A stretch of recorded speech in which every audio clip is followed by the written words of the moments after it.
Here's how to apply for a sports capital grant. All applications are made via OSCAR, and no application by email or post is going to be accepted. So here's some top tips to save yourself some time. Tip 1, save your application regularly as a can time out. Tip 2, the department has set out templates in the appendices that must be used in the application. Make sure you familiarise yourself and use these templates. Tip number 3, each year the department release a scoring system for assessment procedures.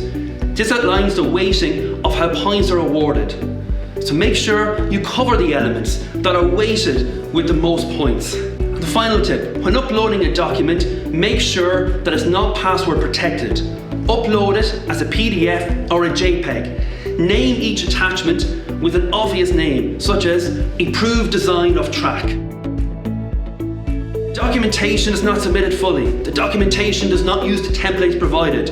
No detail given on the club or society's own funding that has been saved or borrowed. You must submit this.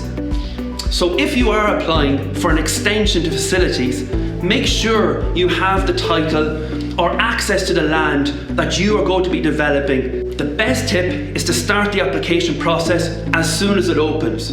And that way you can get help from your local public representative or the department if you so need.